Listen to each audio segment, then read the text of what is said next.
नमस्कार विद्यार्थी मित्रांनो, आज आपण इयत्ता 9वी मध्ये गणित भाग 2 मधील प्रकरण क्रमांक 5 चौकोन मधील सराव संच क्रमांक 5.2 सोडून पाहणार आहोत. याआधीचे सर्व सराव संच सोडून पाहिलेले आहेत. आता आपण सराव संच क्रमांक 5.2 सोडवण्याची सुरुवात करणार आहोत. यामध्ये बघा, पहिला जो प्रश्न आहे तो आहे, शेजारील आकृतीमध्ये चौकोन एबीसीडी हा समांतरभुज चौकोन आहे. बिंदू P व बिंदू Q अनुक्रमे बाजू AB व बाजू DC यांचे मध्यबिंदू आहेत. तर सिद्ध करा की चौकोन ABCQ हा समांतरभुज चौकोन आहे. हे आपल्याला इथे सिद्ध करायचं आहे.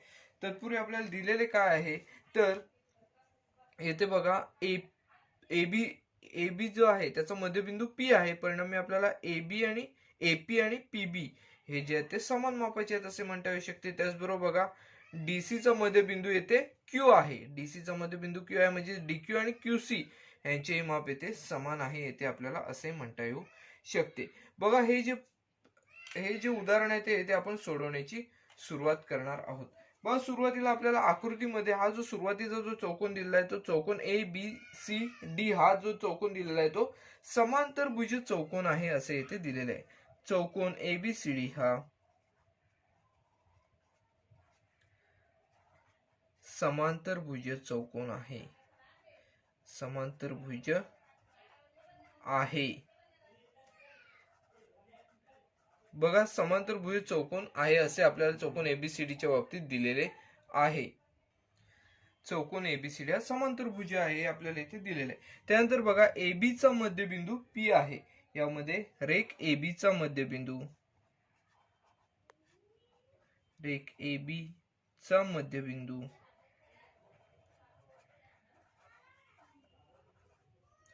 येथे P आहे.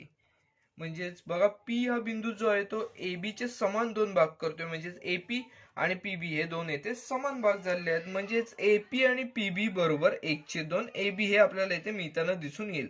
म्हणजेच बघा, AP बरोबर PB बरोबर बघा, AB चे निम्मे आहेत हे 1/2 AB एवढं आपल्याला मिळताना दिसून येईल. ह्याला आपण विधान क्रमांक 1 देऊया. बघा, हे विधान आपण कसं घेतलेलं आहे, तर P हा मध्यबिंदू आहे. म्हणजेच काय, AP आणि PB हे जे दोन आहेत ते AB चे निम्मे आहेत. असे निम्मे म्हणजेच काय, 1/2 पट आहेत असे येथे आपल्याला म्हणता येऊ शकते. तसेच बघा, Q हा DC चा मध्यबिंदू आहे. तसेच रेख DC चा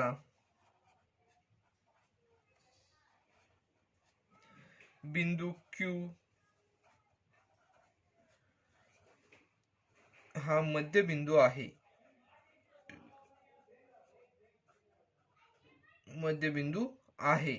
याचाच अर्थ आपल्याला असे म्हणता येऊ शकते की DQ आणि QC यांचे जे माप आहे ते येथे समान आहे आणि ते पूर्णपणे DC च्या निम्मे आहे. म्हणून आपल्याला असे म्हणता येऊ शकते, म्हणून DQ बरोबर QC बरोबर DC च्या निम्मे, म्हणजेच 1/2 DC असे इथे आपल्याला म्हणता येऊ शकते. आपण ह्याला विधान क्रमांक 2 देणार आहोत. बघा, पहिल्या विधानामध्ये आपण काय केलेलं आहे, ते हे जे दोन रेषाखंड आहेत ते AB च्या निम्मे आहेत आणि हे दोन रेषाखंड आहेत ते इथे DC च्या निम्मे आहेत असे आपण म्हटलेले आहे. बघा, आता आपण काय करणार आहोत, तर हा जो चौकोन ABCD आहे तो आपण काय म्हटलेला आहोत, तो समांतरभुज चौकोन आहे. समांतरभुज चौकोनाच्या इथे गुणधर्माचा आपल्याला वापर करायचा आहे. कोणतं गुणधर्म, तर समांतरभुज चौकोनाच्या सम्मुख भुज जे असतात ते येथे एकरूप असतात. समांतरभुज चौकोनाच्या सम्मुख भुजा एकरूप असतात. या गुणधर्माचा येथे आपण वापर करणार आहोत. समांतरभुज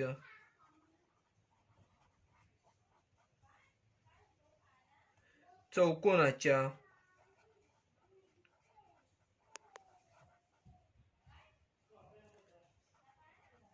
सम्मुख भुजा एकरूप असतात. बघा, हा जर आपण गुणधर्म इथे वापरला तर बघा आपल्याला काय म्हणता येईल, तर AB आणि DC ह्या ज्या दोन समोरासमोरील ज्या रेषाखंड आहेत ते इथे एकरूप आहेत असे आपल्याला म्हणता येऊ शकते. म्हणून आपण काय म्हणणार, तर AB बरोबर DC असे इथे आपण म्हणू शकतो. का तर या जो दोन रेषा आहेत त्या इथे समांतरभुज चौकोनाच्या समोरासमोरील रेषा आहेत असे आपल्याला इथे सांगता येऊ शकते. त्याचबरोबर बघा, जर आपण असं केलं AB आणि DC हे एकरूप आहेत, मग आपण काय केलं तर दोन्ही बाजूंना आपण 1/2 ने जर भागलं तर बघा आपल्याला काय मिळेल. दोन्ही बाजूंना 1/2 ने जर आपण भागलं नाही गुणलं तर इथे कसं होईल बघा. दोन्ही बाजूंना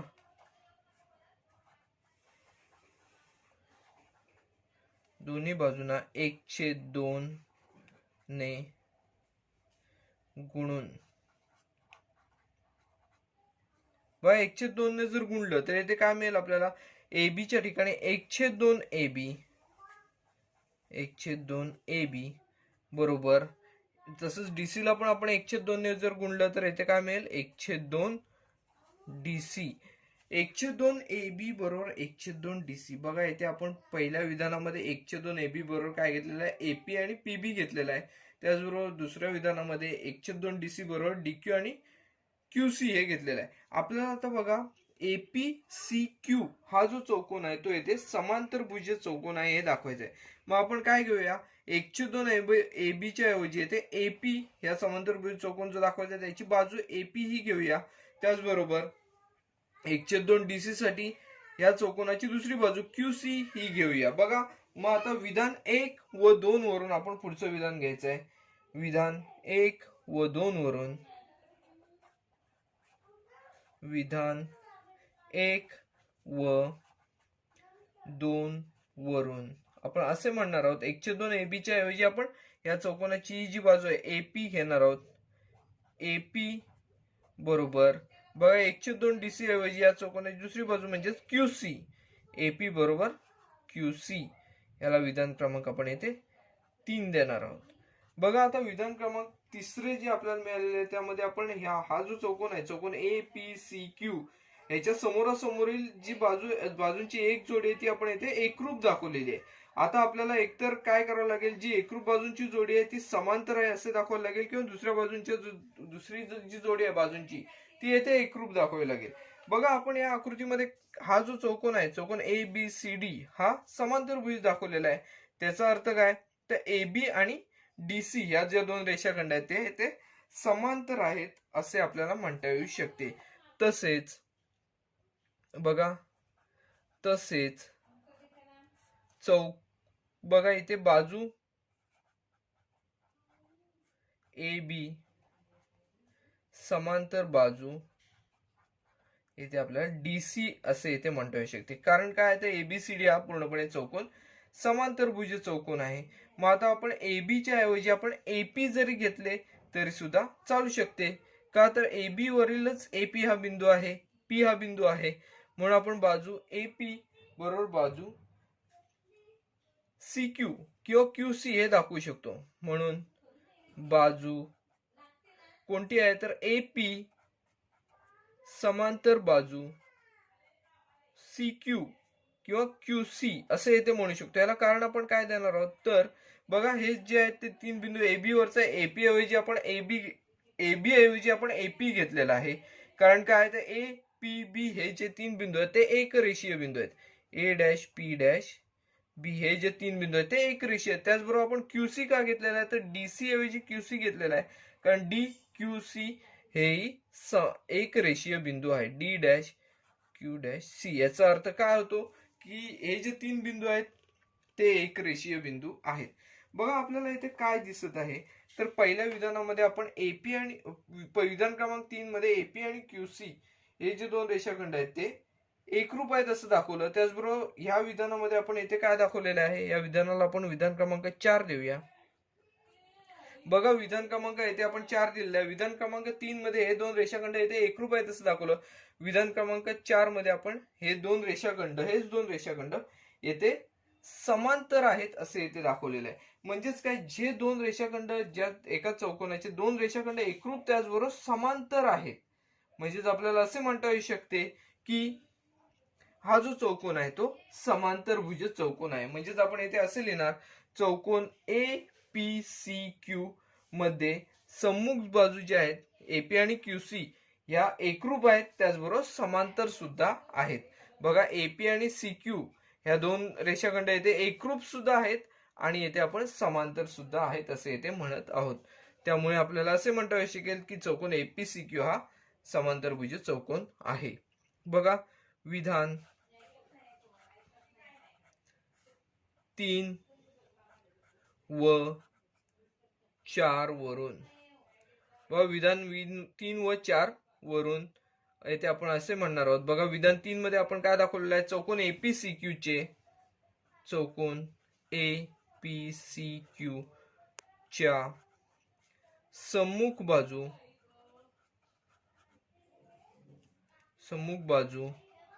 एकरूप आहेत. बघा विधान 3 नुसार एकरूप आहेत,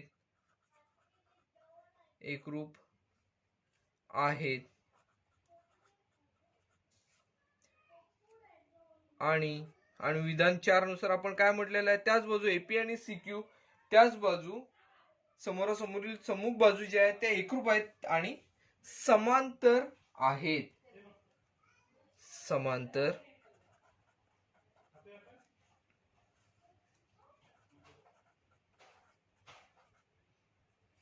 मग आपण बघा समांतरभुज चौकोनाची जी कसोटी आहे त्या कसोटीनुसार असे म्हणू शकतो की ज्या चौकोनाच्या समोरासमोरील बाजू एकरूप आहेत त्याचबरोबर समांतर आहेत तो चौकोन समांतरभुज चौकोन असतो. म्हणून आपण असे म्हणणार, म्हणून समांतरभुज चौकोनाच्या कसोटीनुसार समांतरभुज चौकोनाच्या कसोटीनुसार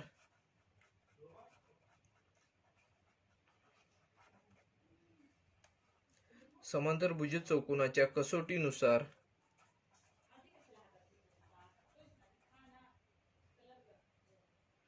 चौकोन एपीसीक्यू हा समांतरभुज चौकोन आहे. समांतरभुज चौकोन आहे.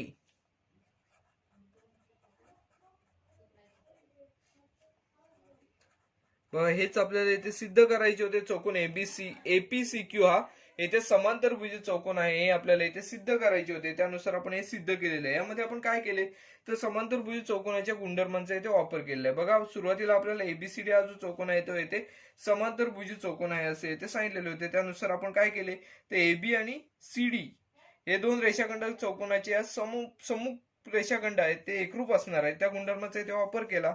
बघा त्यानुसार बघा एबी चा मध्यबिंदू पी, डीसी चा मध्यबिंदू क्यू, बघा हे दोन रेषाखंड जर एकरूप असतील एबी आणि सीडी तर याचे निम्मे भाग जे आहेत ते सुद्धा येथे एकरूप असणार आहेत. यानुसार आपल्याला जे आवश्यक भाग आहेत एपी सीक्यू या चौकोनातील जे आवश्यक भाग आहेत ते येथे आपण बघा एकरूप दाखवले. एबी आणि सीक्यू, एपी आणि सीक्यू येथे एकरूप दाखवल्यामुळे बघा तेच रेषाखंड येथे आपण समांतर दाखवलेले आहेत. दोन रेषाखंड चौकोनाचे एकरूप दाखवले समोरासमोरील, त्याचबरोबर ते समांतर सुद्धा आहेत असे येथे दाखवून दिलेले आहे. आणि आपल्याला समांतरभुज चौकोनाची कसोटी माहिती आहे. समांतरभुज चौकोनाच्या सम्मुख बाजू एकरूप असतात त्याचबरोबर समांतर सुद्धा असतात. या कसोटीनुसार आपल्याला हा जो चौकोन आहे चौकोन एपीसीक्यू हा येथे समांतरभुज आहे असे येथे म्हणता येऊ शकते. हे जे पहिले जे उदाहरण होते ते आपल्या येथे पूर्णपणे सोडून झालेले आहे. सराव संचातील पुढील जे उदाहरण आहे ते आहे, ही एक सिद्धता आहे, कोणताही आयत समांतरभुज चौकोन असतो. हे आपल्याला इथे सिद्ध करायचं आहे. कोणताही आयत समांतरभुज चौकोन असतो इथे आपल्याला हे सिद्ध करायचं आहे. मग हे आपण याची सिद्धता जी ती येथे आपण सोडवण्याची सुरुवात करूया. बघा आपल्याला सुरुवातीला इथे आकृती काढण्याची आवश्यकता आहे. इथे आपण एक आयताची रचना करून घेऊया. बघा इथे आपण आयताची रचना करून घेणार आहोत.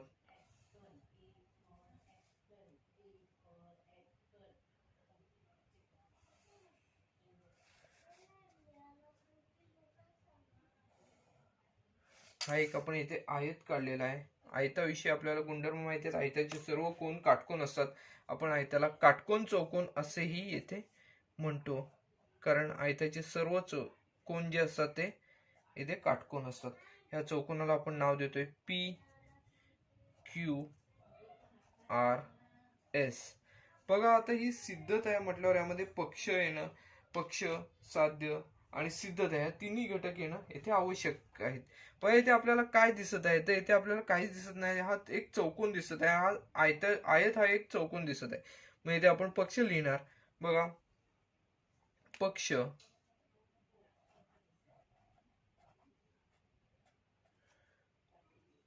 पक्षामध्ये आपण येथे मांडणार आहोत चौकोन एबीसीडी. चौकोन PQRS आपण काढलेला आहे. चौकोन PQRS हा आयत आहे. चौकोन PQRS हा आयत आहे.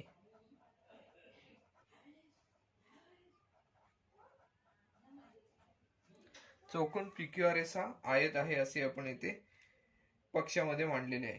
आता साध्य म्हणजेच काय, आपल्याला जे सिद्ध करायचं आहे ते, हा आयत आहे त्याचबरोबर हा समांतरभुज चौकोन सुद्धा आहे, हे आता आपल्याला सिद्ध करायचं आहे. मग साध्यामध्ये येणार चौकोन PQRS हा समांतरभुज चौकोन आहे. चौकोन PQRS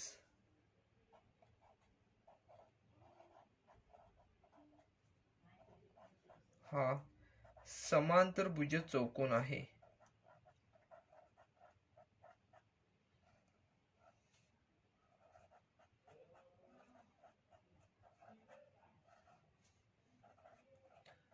बघा, हा आयत आहे म्हणजे हा समांतरभुज चौकोन आहे, हे आपल्याला इथे सिद्ध करायचं आहे. आता आपण यामध्ये सिद्धतेची सुरुवात करणार आहोत. बघा, सिद्धता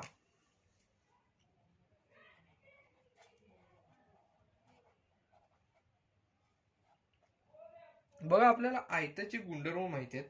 आयताचे सर्व कोण काटकोन असतात, त्याचबरोबर आयताचे सम्मुख ज्या बाजू असतात त्या एकरूप असतात.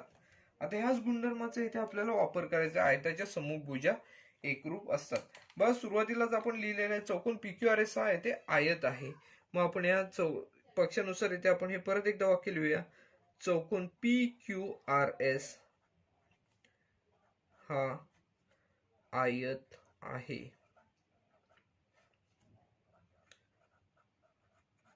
हे आपण पक्षानुसार येथे मांडत आहोत म्हणून येथे आपण पक्ष लिहित आहोत.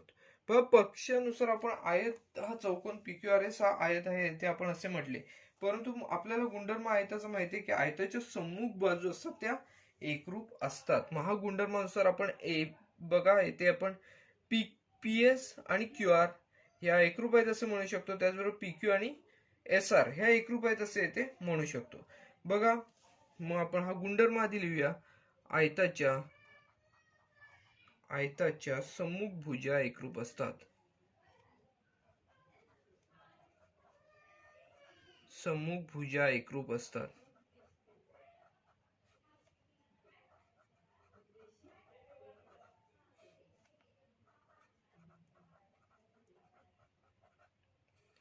आयताच्या सम्मुख भुजा एकरूप असतात म्हणून आपल्याला इथे असे म्हणता येऊ शकते की PQ आणि SR या दोन रेषाखंड आहेत ते इथे एकरूप आहेत. म्हणून रेख PQ एकरूप, PQ ची सम्मुख रेख इथे SR आहे, एकरूप रेख SR. त्याचबरोबर बघा, रेख PS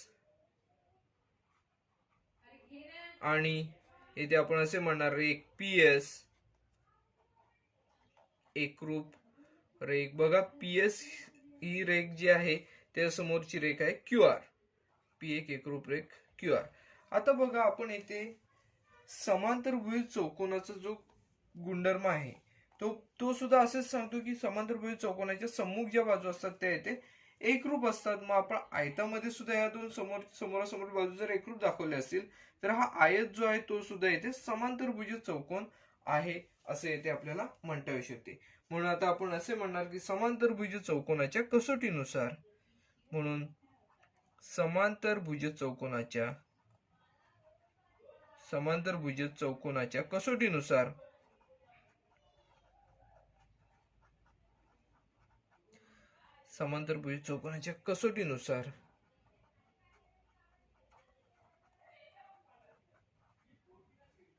चौकोनाच्या कसोटीनुसार आपण म्हणू शकतो की चौकोन PQRS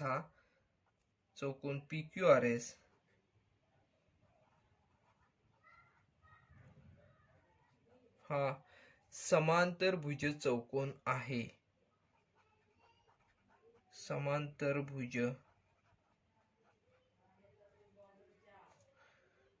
चौकोन आहे असे इथे आपण म्हणू शकतो. बघा यामध्ये हे सुद्धा उदाहरण आपले इथे पूर्णपणे सोडून झालेले आहे. यामध्ये आपल्याला काय दाखवायचे होते तर हा जो आयत आहे आयत PQRS हा समांतरभुज चौकोन आहे असे इथे आपल्याला दाखवायचे होते. बघा यासाठी आपण गुणधर्मांचा इथे वापर केला. गुणधर्म कोणता? आयताचा गुणधर्म म्हणजेच काय तर आयताच्या सम्मुख बाजू असतात त्या एकरूप असतात. त्यानुसार आपण PQ आणि SR एकरूप दाखवले, PS आणि QR एकरूप दाखवले. बघा हा जो गुणधर्म आहे आयताच्या सम्मुख भुजा एकरूप असतात तो समांतरभुज चौकोनाचा पण गुणधर्म आहे. समांतरभुज चौकोनाच्या सम्मुख भुजा एकरूप असतात. ह्या दोन गुणधर्मांवरून आपण असे म्हणू शकतो की समांतरभुज चौकोनाच्या कसोटीनुसार चौकोन PQRS हा समांतरभुज चौकोन आहे. बघा हे जे उदाहरण होते ते आपले येथे पूर्णपणे सोडून झालेले आहे. सराव संचातील पुढील जे उदाहरण आहे उदाहरण क्रमांक 3 ते आता आपण सोडून पाहणार आहोत. यामध्ये पहा आपल्याला उदाहरण जे दिलेले आहे ते आहे शेजारील आकृतीमध्ये बिंदू G हा त्रिकोण DEF चा मध्यगा संपात बिंदू आहे. हा G हा बिंदू मध्यगा संपात बिंदू आहे. किरण DG वर बिंदू H असा घ्या की DG बरोबर GH. DG ची किंमत आणि GH ची किंमत येथे समान आहे. तर सिद्ध करा चौकोन GEHF हा जो चौकोन आहे तो येथे समांतरभुज चौकोन आहे असे आपल्याला इथे सिद्ध करायचे आहे. बघा हा जो चौकोन आहे तो येथे आपल्याला समांतरभुज चौकोन आहे ते सिद्ध करायचा आहे. त्यासाठी येथे आपण उदाहरण जे आहे ते येथे सोडवण्याची सुरुवात करूया. बघा हा जो येथे आपल्याला DH हा किरण दिसत आहे तो येथे ह्या त्रिकोणाची एक मध्यगा आहे. इथे ही जी मध्यगा आहे की म्हणजेच किरण DH हा बाजू EF ला ज्या बिंदूत छेदत आहे तेथे आपण M हे नाव देऊया. बघा किरण DH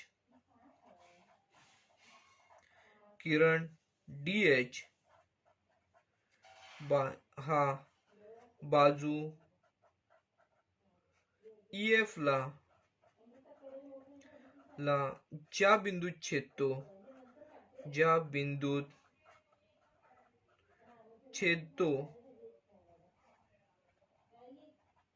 त्या बिंदूस M नाव दिले.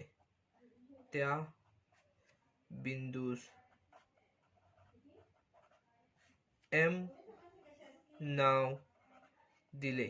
बघा या बिंदूला आपण येथे M हे येथे नाव दिलेले आहे. बघा म्हणजेच आपण येथे हा जो बिंदू DH आणि EF ज्या ठिकाणी छेदतात तिथे आपण या बिंदूला M हे येथे नाव दिलेले आहे.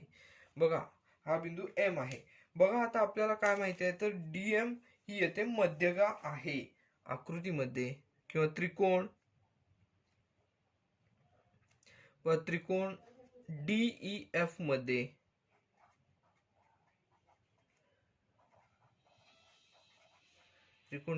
मध्ये रेख DM ही मध्यगा आहे. बघा DM ही मध्यगा आहे. आता मध्यगा काय करते तर त्रिकोणाचा शिरोबिंदू आणि समोरील बाजूचा मध्यबिंदू यांना जोडणारा रेषाखंड आपण मध्यगा म्हणतो. मग त्यानुसार आपण येथे काय म्हणणार आहोत तर EF चे येथे M या बिंदूत समान दोन भाग झालेले आहेत. बघा म्हणून आपण येथे असे म्हणणार आहोत म्हणून EM एकरूप येथे MF असं येथे म्हणू शकतो. बघा EM आणि MF हे दोन रेषाखंड येथे एकरूप आहेत असे आपण याला म्हणू शकतो. बघा जर आपण हा विचार केला याला आपण विधान क्रमांक 1 दिला. आता बघा आपल्याला काय सिद्ध करायचे आहे GEHF हा जो चौकोन आहे तो समांतरभुज चौकोन आहे. आपण समांतरभुज चौकोनाचा एक गुणधर्म आपल्याला माहिती आहे की समांतरभुज चौकोनाचे जे कर्ण असतात ते परस्परांना दुभागतात. म्हणजे EF हा एक कर्ण आहे त्याचबरोबर GH हा एक कर्ण आहे. त्यापैकी बघा EF आणि GH ह्याच्यामुळे EF हे एकमेकांना छेदल्यामुळे EF चे समान दोन भाग झाले आहेत. आता दुसरा भाग कोणता GH चे सुद्धा समान दोन भाग झाले आहेत असं आपल्याला सिद्ध करावं लागेल. म्हणजेच काय, आपल्याला GH चा सुद्धा M हा मध्यबिंदू आहे असं दाखवायला लागेल. म्हणजे आपण हा जो गुणधर्म आहे समांतरभुज चौकोनाचे कर्ण परस्परांना दुभागतात, या गुणधर्मानुसार हा जो चौकोन आहे तो येथे समांतरभुज आहे असे इथे दाखवू शकतो. त्यापैकी आपण पहिले जे साध्य आहे ते आपण इथे सिद्ध केलेले आहे. काय तर हा जो कर्ण आहे तो या चौकोनाचा EF हा जो कर्ण आहे तो येथे दुभागला गेलेला आहे. या चौकोनामध्ये पहिली जी मध्यक आहे त्याचा आपण दुभाजक म्हणजे M या बिंदूत दुभाजक झालेला आहे असे इथे दाखवलेलं आहे. बघा त्यानंतर आपण आता काय दाखवणार आहोत, तर दुसरा जो GH हा जो कर्ण आहे चौकोन GEHF ह्याचा जो कर्ण आहे ह्याचा M हा दुभाजक आहे असे दाखवण्याची इथे आपण सुरुवात करूया. तत्पूर्वी आपण काय दाखवूया, तर बघा ही जी मध्यका आहे DM ही या त्रिकोणाची मध्यका आहे. मग आपण हे मध्यकेचे वाक्य लिहूया. त्रिकोण DEF ची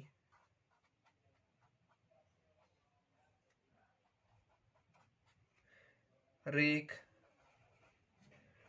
DM ही मध्यका आहे.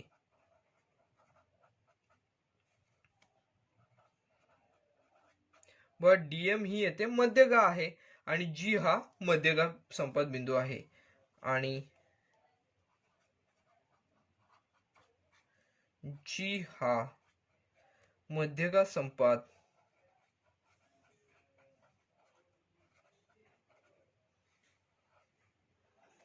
बिंदू आहे. बिंदू G हा येथे मध्यका संपात बिंदू आहे. आणि आपल्याला माहिती आहे मध्यका संपात बिंदू जो असतो तो प्रत्येक मध्यकेला 2:1 या प्रमाणामध्ये विभागतो. मग या गुणधर्मानुसार आता येथे आपण काय करणार, तर DG हा भाग 2 एकक आहे आणि GM हा भाग 1 एकक आहे. यानुसार यांचे गुणोत्तरामध्ये रूपांतरण करणार आहोत. बघा त्याच्या तत्पूर्वी आधी आपल्याला हा गुणधर्म लिहून घ्यावा लागेल. त्रिकोणाचा मध्यका संपात बिंदू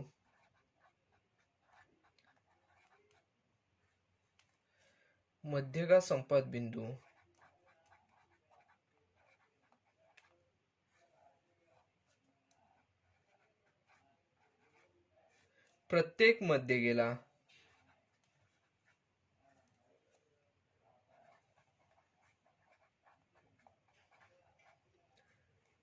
2:1 प्रमाणात विभागतो.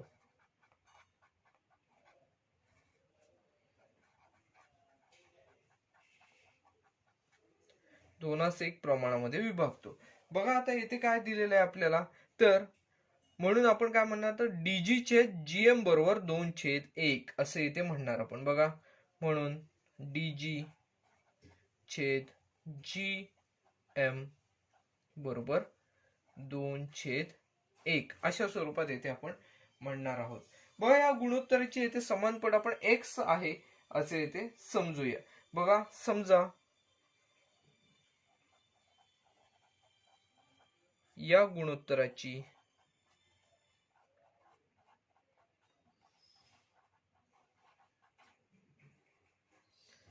समानपट X आहे.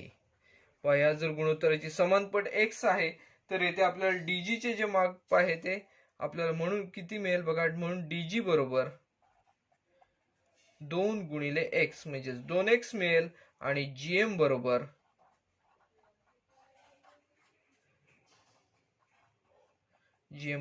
1 गुणिले X म्हणजेच X एवढे आपल्याला मिळताना दिसून येईल.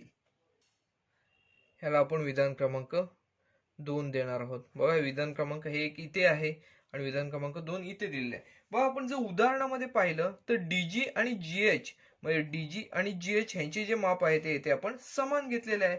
मग विधान बघा उदाहरणामध्ये आपल्याला काय दिलेलं आहे, तसेच किंवा परंतु इथे आपण म्हणू शकतो DG बरोबर GH हे आपल्याला दिलेले आहे. म्हणजे आपण DG ची किंमत जर 2X घेतली तर GH ची किंमत सुद्धा येते आपण म्हणून GH बरोबर 2X असं येते आपण म्हणू शकतो. बघा याला विधान क्रमांक आपण 3 घेऊया किंवा विधान 2 वरून आहे आपण लिहिलेले आहे. विधान 2 वरून बघा डीजी आणि जीएच ची किंमत सुद्धा इथे आपण 2x घेतलेली आहे. परंतु जर आता आकृतीमध्ये पाहिली तर जीएच म्हणजेच काय, तर जीएम अधिक एम एच आहे. जीएम अधिक एम एच ही किंमत आहे. परंतु आकृतीमध्ये बघा, आकृतीमध्ये आपल्याला काय दिसत आहे, तर जीएच बरोबर जीएम अधिक एम एच अधिक एम एच. याचं कारण काय आहे, तर जी एम एच हे तिन्ही बिंदू आहेत ते एक रेषीय बिंदू आहेत. जी डॅश एम डॅश एच हे, कारण हे जे तीन बिंदू आहेत ते एक रेषीय बिंदू आहेत असं इथे आपल्याला दिसत आहे. बघ, जीएच म्हणजेच काय, आपण इथे काय मानलेलं आहे, तर 2x मानलेलं आहे. 2x बरोबर, बघा येथे काय आहे, तर जीएम ची किंमत येते आपण विधान 2 मध्ये किती मानलेली आहे, तर x मानलेली आहे. x अधिक एम एच आहे, तसंच येथे आपण लिहिणार आहोत x अधिक एम एच. आता एम एच ची जर किंमत काढायची असेल तर हे x आहे ते बरोबर चिन्हाच्या इकडे आणूया, म्हणजे 2x वजा x बरोबर एम एच ही किंमत येथे मिळेल. बघा, 2x मधून एक x वजा केले तर इथे x शिल्लक राहील. x बरोबर एम एच असे आपल्याला इथे म्हणता येऊ शकते. म्हणजे x m ची किंमत जी आहे ती इथे x ही मिळताना इथे दिसून येईल. परंतु जर आपण येथे पाहिले तर विधान 2 मध्ये जीएम बरोबर x मानलेले आहे, त्याचबरोबर एम एच बरोबर सुद्धा x मिळताना येथे दिसून येते. बघा, म्हणून आपण असे म्हणू शकतो की एम एच बरोबर जीएम बरोबर एक्स आहे असे ते म्हणू शकतो विधान 2 वरून.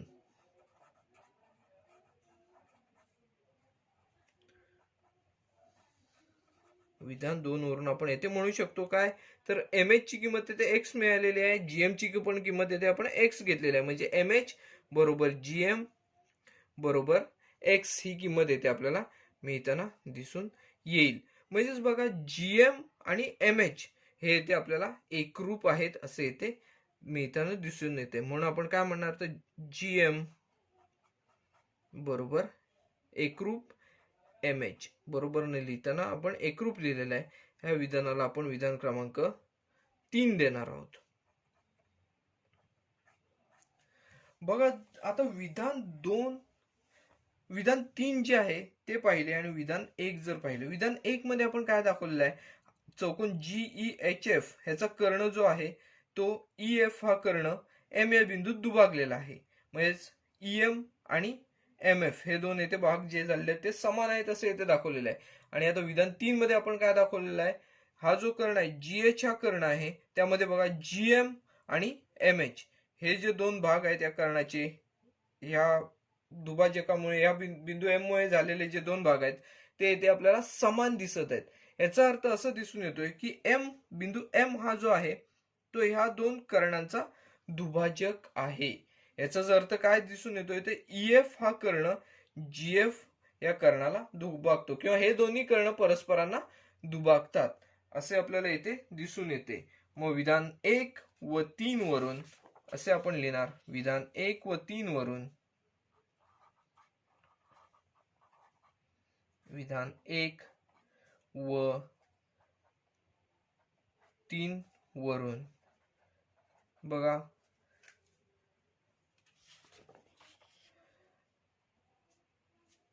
बाजू ईएफ व बाजू जीएच ह्या परस्परांना दुभागतात. बाजू ईएफ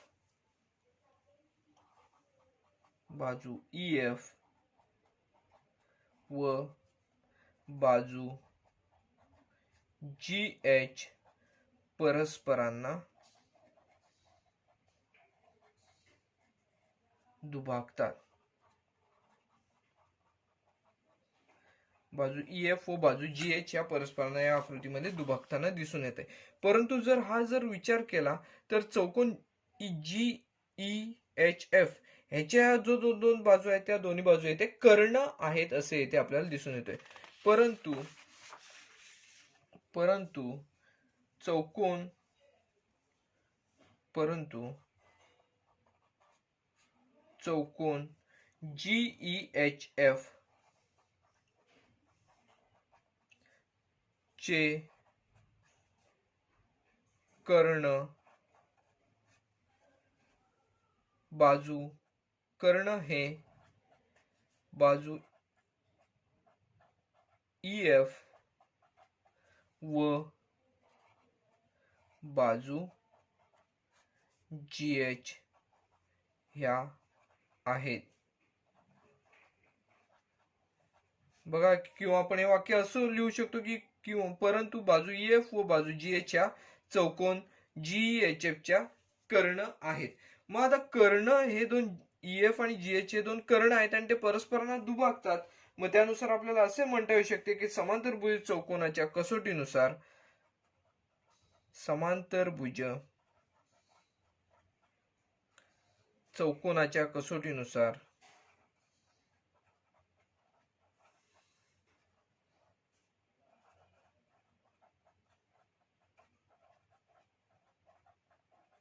समांतरभुज चौकोनाच्या कसोटीनुसार हा जो चौकोन आहे चौकोन GEHF चौकोन GEHF हा समांतरभुज चौकोन आहे.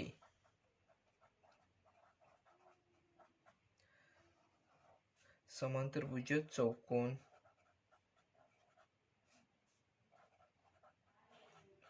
आहे ते आपण असे म्हणू शकतो. बघा, यामध्ये आपल्याला हे सिद्ध करायचे होते. आपण समांतरभुज चौकोनाच्या गुणधर्मांचा इथे वापर केलेला आहे. समांतरभुज चौकोनाचे कर्ण परस्परांना दुभागतात.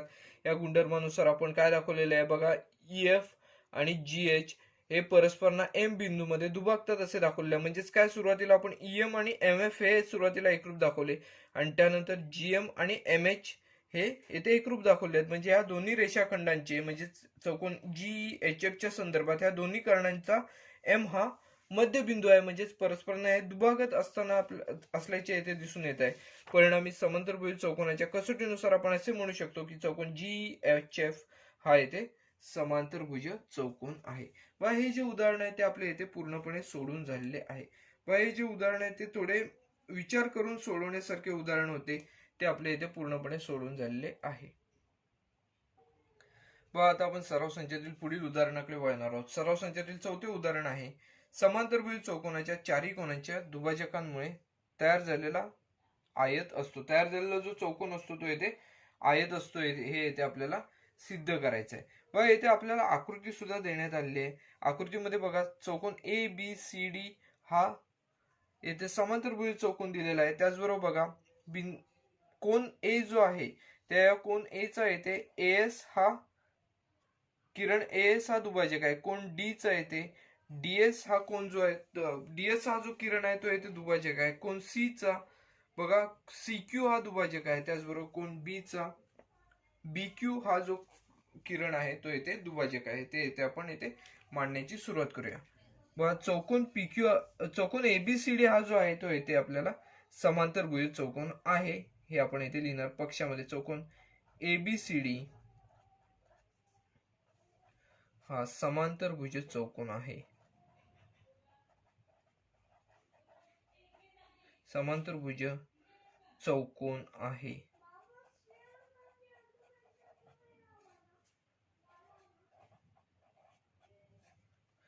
चौकोन ABCD हा समांतरभुज चौकोन आहे. त्यामध्ये बघा, कोन A चा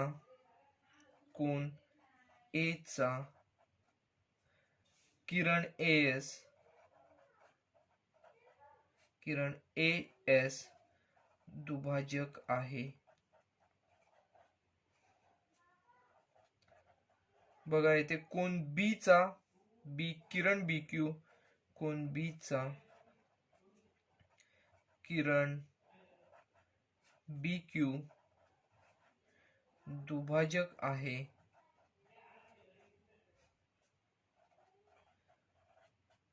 कोन C चा CQ किरण CQ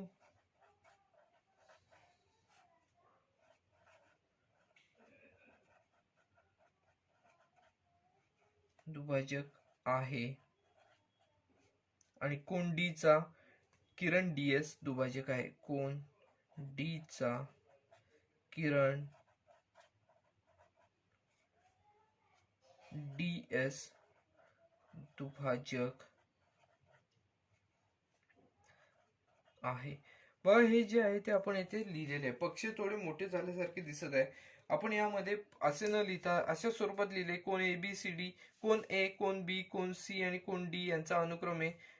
किरण AS, किरण BQ, किरण CQ आणि किरण DS हे दुभाजक आहेत. अशा स्वरूपात लिहिलं तरी सुद्धा इथे आपलं चालण्यासारखं आहे. बघा आता पक्ष झालं. यामध्ये आपल्याला साध्य काय आहे तर PQRS हा जो चौकोन तयार झालेला आतमध्ये कोन दुभाजकांमुळे तयार झालेला हा जो चौकोन आहे तो येथे आयत आहे असे येथे आपल्याला सिद्ध करायचं आहे. म्हणजे साध्यामध्ये येणार बघा, चौकोन PQRS हा आयत आहे. साध्य काय असणार आहे तर चौकोन PQRS हा आयत आहे.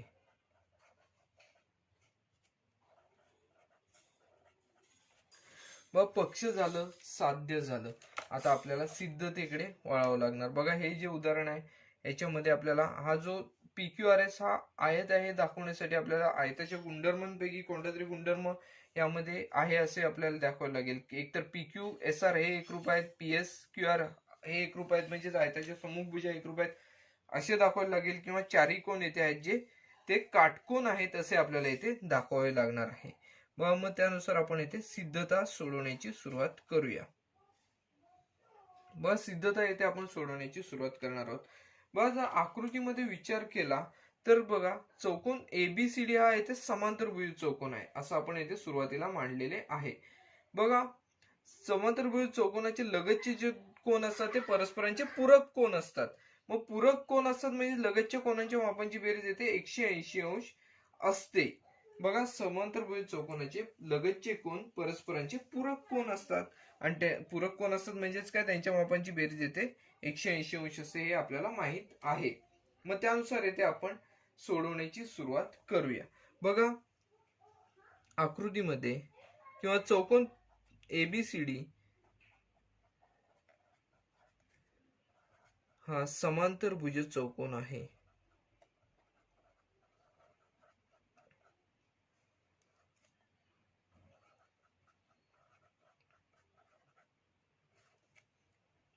चौकोन ABCD हा समांतरभुज चौकोन आहे असे आपण येथे सुरुवातीला लिहून घेतलं. आणि समांतरभुज चौकोनाचे लगतचे जे कोन असतात ते परस्परांचे पूरक कोन असतात.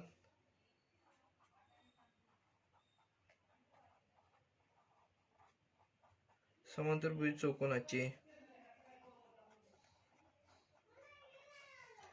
लगतचे कोन परस्परांचे पूरक कोन असतात. लगतचे कोन परस्परांचे पूरक कोन असतात. परस्परांचे पूरक कोन असतात.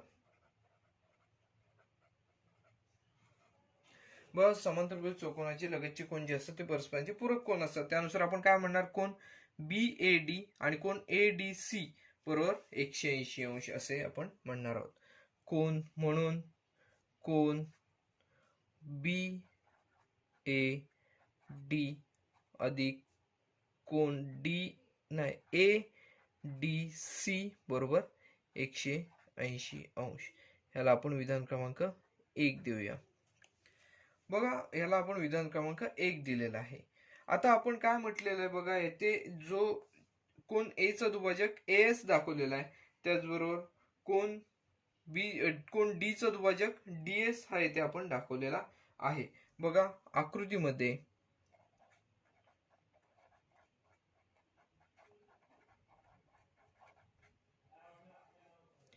कोन A म्हणजे 3 अक्षरी कोन BAD असणार आहे. हा कोन BAD चा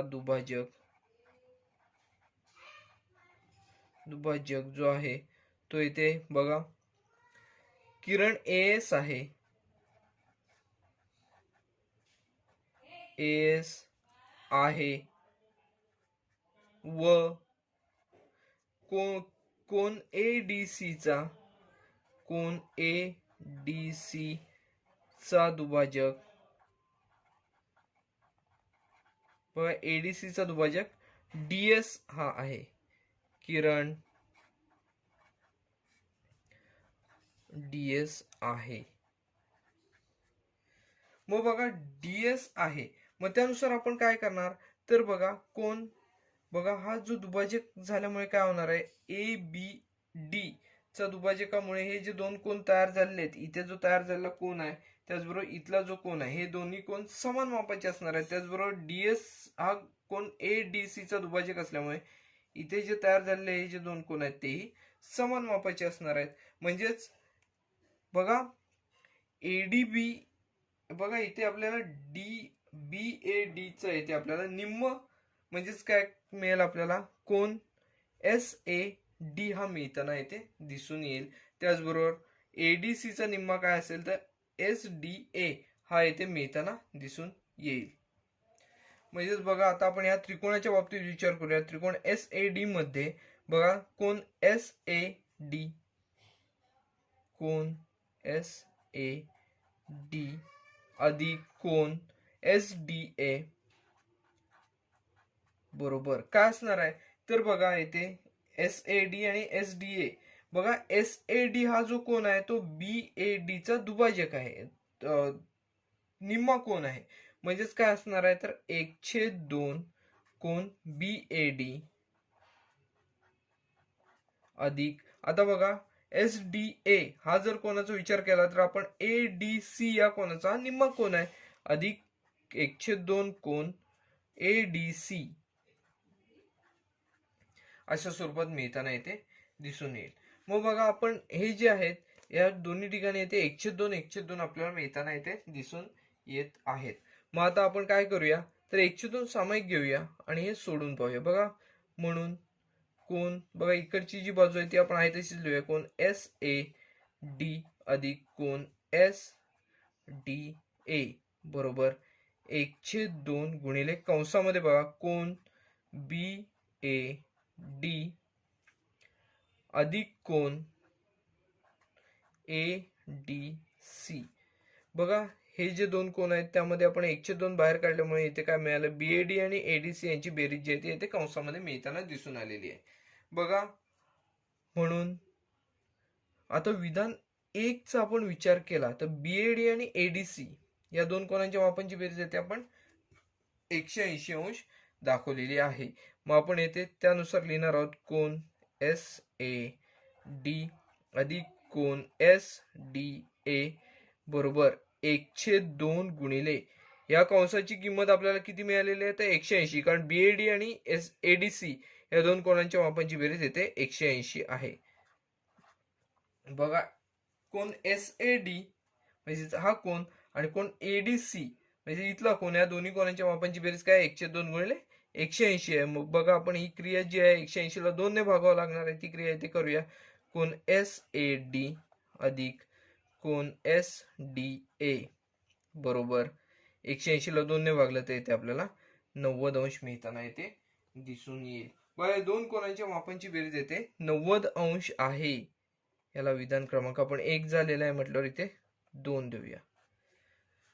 आता त्रिकोण एसडीए चा विचार केला तर येथे बघा त्रिकोणाच्या तिन्ही कोणांच्या मापांची बेरीज 180 अंश असते. मग त्रिकोण हा गुणधर्म आधी आपण लिहून घेऊया. त्रिकोणाच्या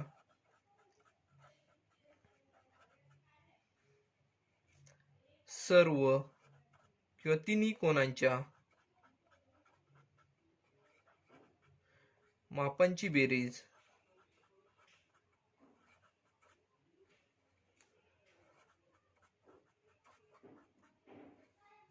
180 अंश असते. हा गुणधर्म आहे. मग आपण हा गुणधर्म त्रिकोण एस डी ए मध्ये वापरणार आहोत. त्रिकोण एस डी ए मध्ये या गुणधर्माचा इथे आपण वापर करणार आहोत. बघा त्रिकोण एस डी ए चे कोण कोण कोणते आहेत, त्रिकोण कोण एस ए डी, कोण एस ए डी अधिक कोण एस डी ए, कोण एस डी ए अधिक कोण बघा ए एस डी बरोबर 180 अंश. बघा ह्या त्रिकोणाचे तीन कोण कोणकोणते आहेत, तर कोण एसएडी अधिक कोण एसडीए आणि कोण एएसडी या तिन्ही कोणांच्या मापांची बेरीज येते 180 अंश असणार आहे. मग आपण येथे काय म्हणणार आहोत, तर बघा एसएडी आणि एसडीए या दोन कोणांच्या मापांची बेरीज आपण येथे 90 अंश लिहिलेली आहे. मग येथे आपण 90 लिहिणार, 90 अधिक कोण ए एस डी बरोबर 180 अंश. याला आपण कारण देणार विधान 2 नुसार.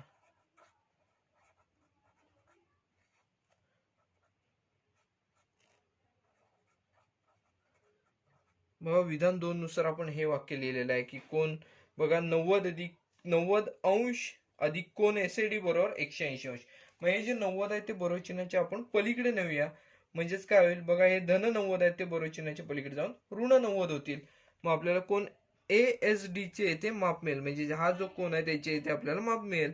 म्हणजेच कोण ए एस डी बरोबर 180, हे 90 धन आहे ते बरोबर चिन्हाच्या पलीकडे जाऊन ऋण होतील, वजा 90 अंश. 180 अंश वजा 90 अंश.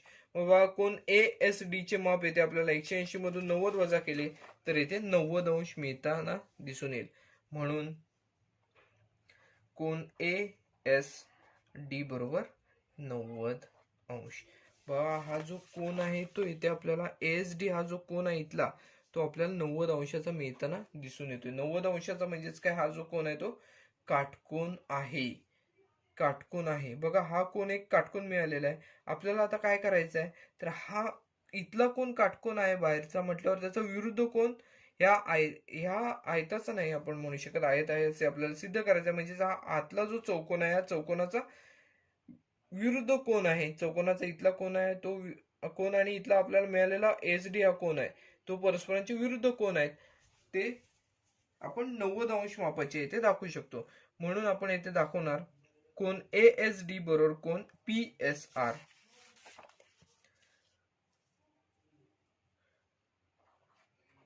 आता कोण एएसटी बरोबर कोण पीएसआर याचे कारण आपल्याला काय म्हणता येईल, तर परस्परांचे हे विरुद्ध कोण आहेत.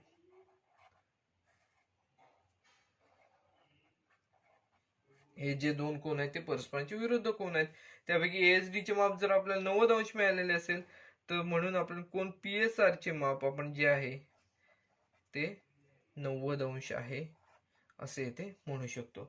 बघा कोण पीएसआर चे येथे आपण जर माप येते 90 अंश आहे असे पण म्हटले, ह्या चौकोनाच्या चौकोन पी क्यू आर एस च्या कोण पीएसआर चे माप येते 90 अंश आहे. आपण हे जे आहे ते येथे सिद्ध कसे केले, तर हा जो कोण आहे, हा जो त्रिकोण आहे एएसडी याच्या तिन्ही कोणांच्या मापांची बेरीज दाखवली 180. त्यापैकी आपल्याला एएसडी या कोणाचे माप येते 90 अंश मिळाले, त्यावरून या कोणाचे माप आपण या चौकोनाचे या कोणाचे माप 90 अंश मिळाले. त्याचप्रमाणे आपण इतरही कोणांची मापे जी आहेत ती येते 90 अंश आहेत असे येते मिळवू शकतो. त्याचप्रमाणे आपल्याला असे सिद्ध करता येईल. बघा आपण हे जर सगळं सिद्ध करत बसलो तर ही सिद्धता खूप मोठी होईल. त्यामुळे बघा ह्याच पद्धतीने आपण इतरही कोणांची जी मापे आहेत ती येते 90 अंश आहेत असे येथे दाखवू शकतो. याचप्रमाणे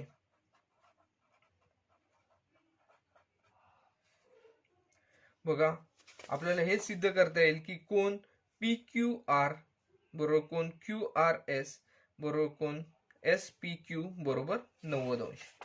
कोण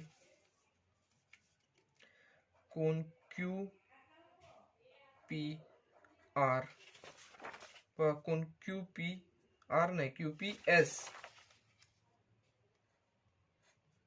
कोण क्यू पी एस बरोबर 90 अंश. त्याचबरोबर बघा कोण पी क्यू आर कोण पी क्यू आर बरोबर 90 अंश.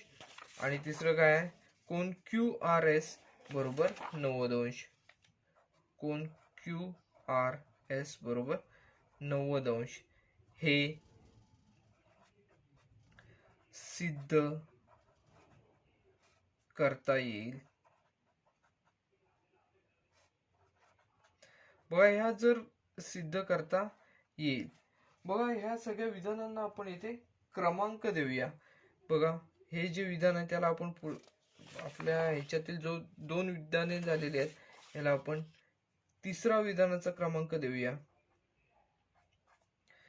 या विधानाला आपण इथे 4था क्रमांक देणार आहोत, इथे 5वा क्रमांक देणार आहोत आणि इथे 6वा क्रमांक देणार आहोत.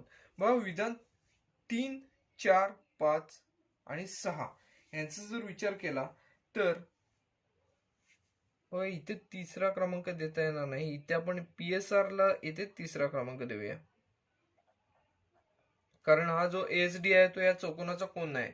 आता बघा विधान 3, 4, 5, 6 या विधानांचा इथे विचार केला तर PSR चे इथे 90 अंश माप आहे, QPS चे 90 अंश माप आहे, PQR चे 90 अंश माप आहे आणि QRS चे पण इथे 90 अंश माप आहे इथे आपल्याला दिसून येते.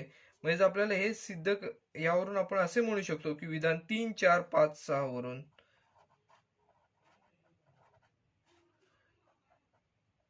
3, 4, 5 आणि 6 वरून बघा हा जो चौकोन आहे PQRS हा जो चौकोन आहे त्याच्या चारही कोन जे आहेत ते 90 अंश मापाचे आहेत.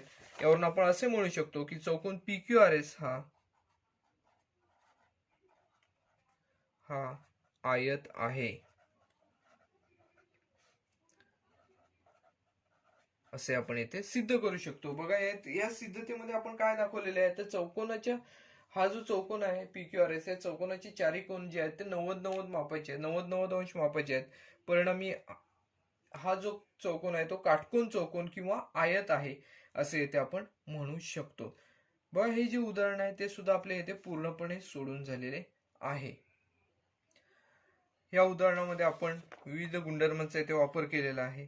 बघा आपण येथे समद्विभुज चौकोनांचे लगतचे कोन परस्परांचे पूरक कोन असतात या गुणधर्माचा इथे वापर केला. बघा पूरक कोन म्हणजेच काय, बघा AB आणि CD या जर समांतर रेषा आहेत आणि AD जर आपण येथे छेदिका समजलो तर हे छेदिकेच्या एका बाजूचे आंतरकोन आहेत. आंतरकोनांच्या मापांची बेरीज 180 अंश असते. म्हणजे जे लगतचे कोन आहेत हे यांची बेरीज येथे 180 अंश असते, ते वापर केलेला आहे. त्याचबरोबर बघा इथे आपण त्रिकोणाच्या सर्व कोनांच्या मापांची बेरीज 180 अंश असते या इथे गुणधर्माचा वापर केलेला आहे. त्याचबरोबर विरुद्ध कोन हे परस्परांचे विरुद्ध कोन जे असतात ते एकरूप असतात त्याही गुणधर्माचा इथे वापर केलेला आहे.